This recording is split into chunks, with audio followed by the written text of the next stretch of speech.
Ayan mga boss, 11,654 ang order ng ating Rosie Carusa. May papalit po tayo ng gulong. Tingnan nyo naman, oh. Manipis na. Talagang nakakatakot sa takbo. Papalit po tayo ng gulong. Yung pong reserva niya, kunin natin. At papalitan natin ng gulong ang ating Rosie Carusa. Watch out guys. Magpapalit po tayo ng gulong. Dahil nipis na po. Alon-alon siya. Kinuha natin yung kanyang reserva. Ito yung pong reserbang gulong niya doon sa compartment. Kailangan natin ng 8 na socket ang kalason nito. Mga boss? 8. Tapos yung pong tire wrench. Tapos ito po pampigil to din sa loob. Yan. Kasama ko yan sa tools ng kwan. Tapos yung jack niya. Kailangan po i-kalson natin yung gulong sa ulihan. Kinalson natin. Una't huli na po para hindi siya gumalaw. Bago po natin jackan. Bago po natin sa jackan ay kakalasin muna. Luluwagan lang natin yung mga nut niya ng 19mm deep socket. Gamitin natin. Luwag lang muna. Luwagan lang natin para hindi na tayo mahirapan. Pag naluwagan na po,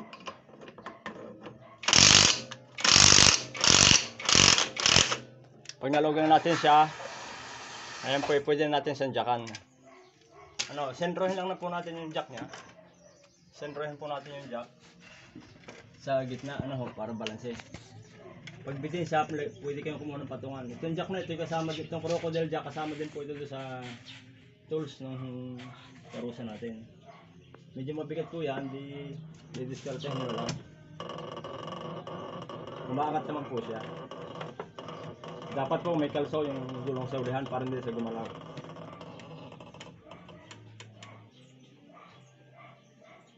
Kahit yung isang gulong lang, pwede na ang kalsuhan.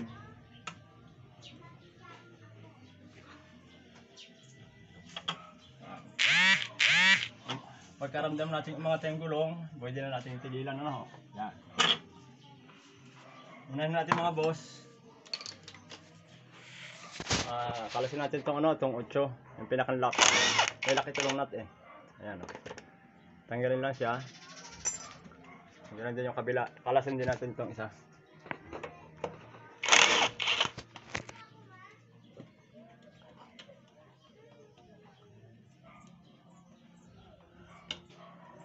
Ayan.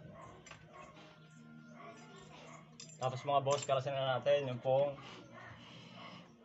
tuloy na natin luwagan yung pong mga stud. Ayan. Pwede natin kalasin yan.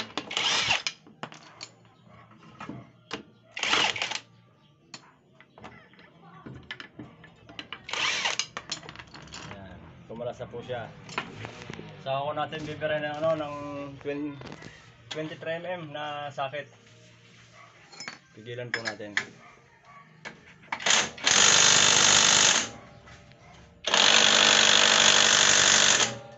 Medyo matigas po siya. Kailangan natin ng handle socket. Uusing yun. Huwag yan na mabuhay. Extra yan pagka namatay nasa school.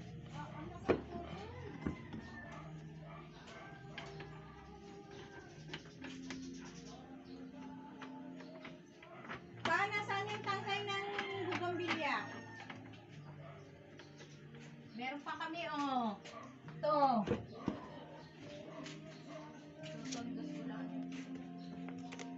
Sige, kuhan mo. Mga boss, nakalasa po natin. Logan din natin itong 8mm din eh. Yung cable ng milyahe niya.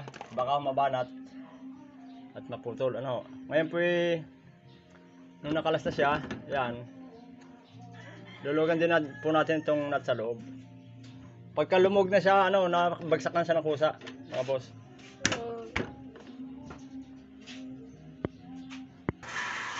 Tuloy po tayo. Kalasin natin ito.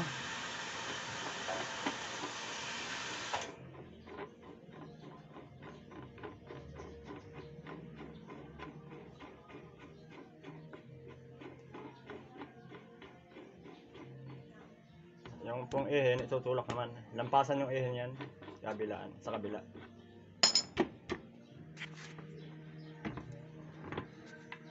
Hugutin na po natin yung ihi.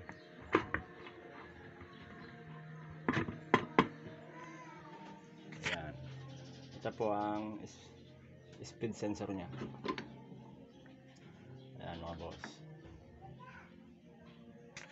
Pwede natin kalasin yung ating gulong. Mabigat po yung kanya, yung pinakang hub niya. Mabigat. Ayan.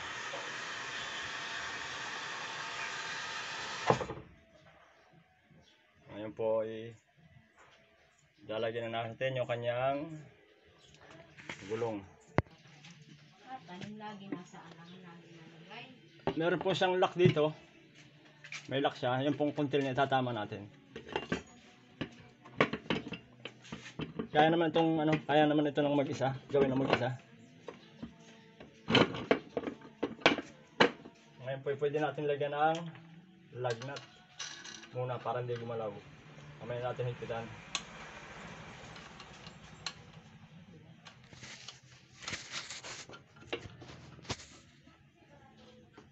Lalagyan muna natin. Pero wag muna niyang higpitan mga boss.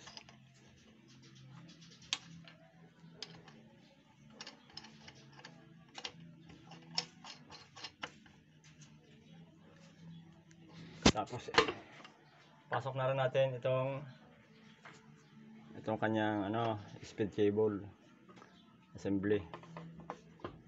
Meron po siyang kuntil, may pinakang kuno siya, tatama nyo. Baka mabasag mga boss, plastic lang yun nasa loob na yan. Sa speedometer cable. Tatama natin doon sa pinakang lalagyan niya. Yan. Pwede natin itulak yung ihe. Tapos, higpitan natin itong pinakang nut niya.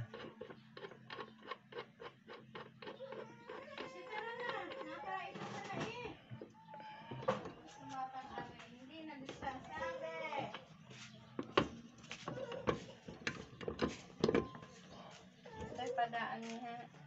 Yun po, yung pong isasama ko nyo sa gitna, yung pong pinakang lock niya. Meron po yan.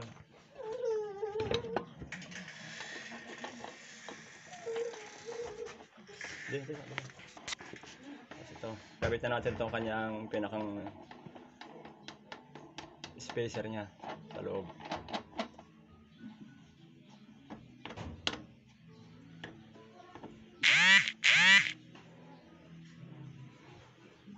Ayan.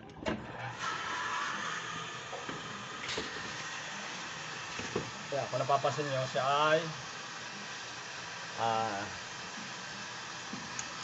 nakahanger pa mga boss.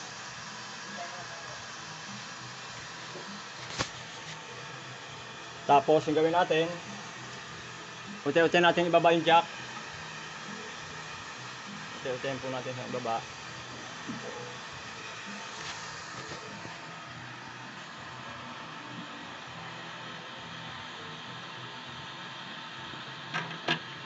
Kung mapapansin nyo, yung pong kanyang yung kanyang nut niya. Yung pong nut nito ay merong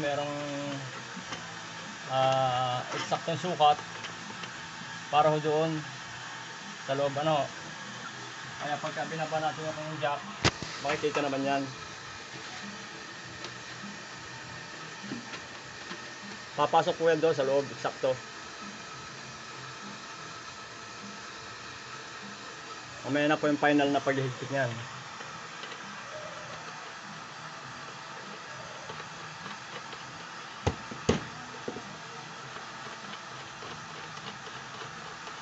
Kakamayin muna natin mga boss para hindi siya masyadong mapirasa muna.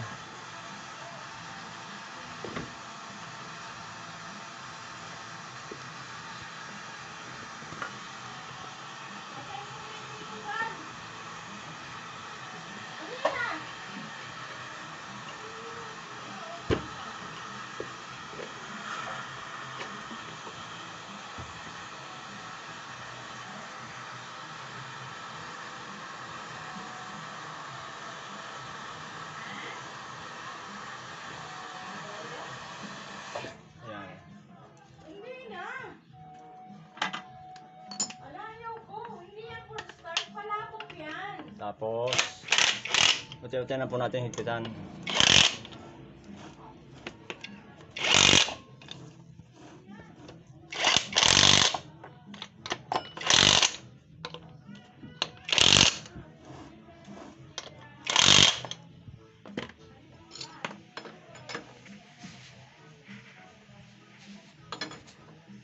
Tapos higpitan na rin muna natin ito mga boss, yung ano, itong kanyang pinakang lock sa loob. Pinakang nut niya. Pwede na higpitan yan.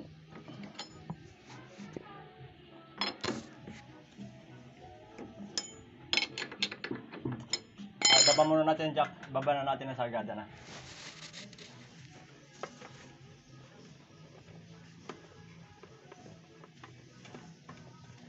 Pwede na ibaba yan pagka nakapasok na po yung kanyang malalaking nut. Ano.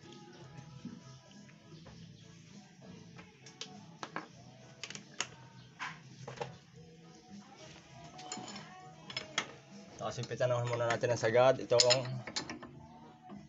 Ang higpit ho nito ay, kung dito kayo nakaharap ay clockwise. Dito naman sa isa ay clockwise din siyempre.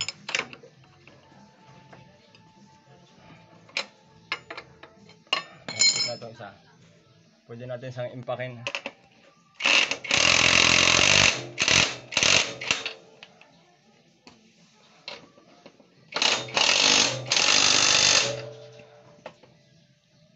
Ngayon po yung pinakang lock niya, eksakto yan.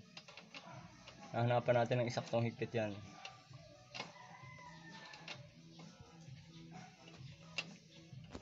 Kaya hindi ito basta-basta bibitaw.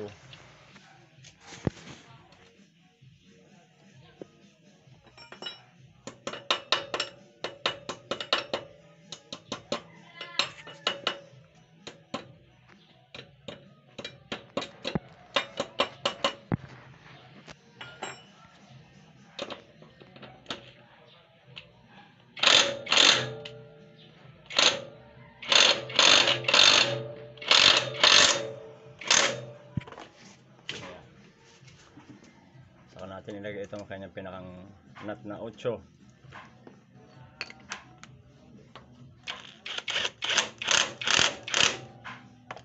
Yan po. Pinakang salo po yan eh.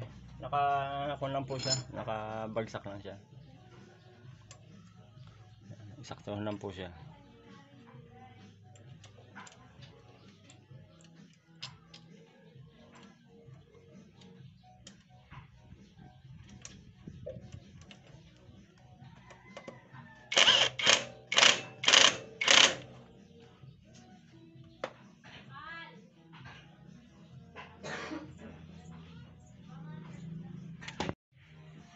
Okay na mga boss, naikabit na natin. Bago natin ibaba yung jack, testingin muna natin baka may wagol. Kasi yung pagkakabit ng mga nut dapat ay interval higpit kayo dito, higpitan yung opposite niya, huwag yung isang side lang para magandang pagkakabit. Yan, may pre-play siya. Okay na po siya. Sana nakatulong ang video natin sa mga nagdi-DIY. Dadagdagan po natin ang hangin. May recommenda po sa inyo itong di kuryente na panghangin para may monitor kung ilang PSI ang ikakabit natin.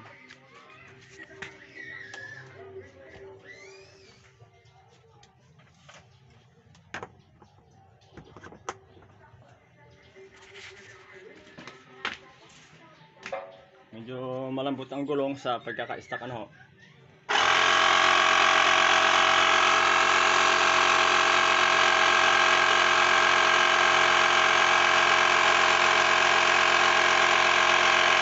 Palagyan natin sa 25 PSI lang.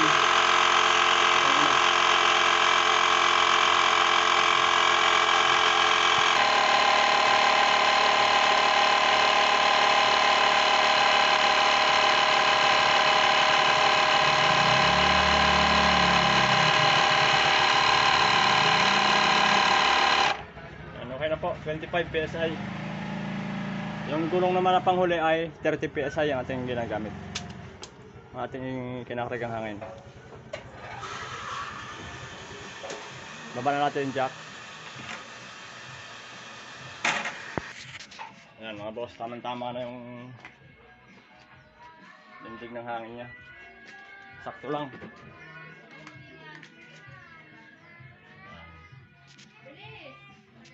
Sakto lang, ano. Bili po kayo nito, mga ganito mga boss. Mura lang ito sa Shopee. Pagka pang emergencyhan, lumambot yung gulong nyo ay meron po kayong magagamit. Ayan po siya. Oh.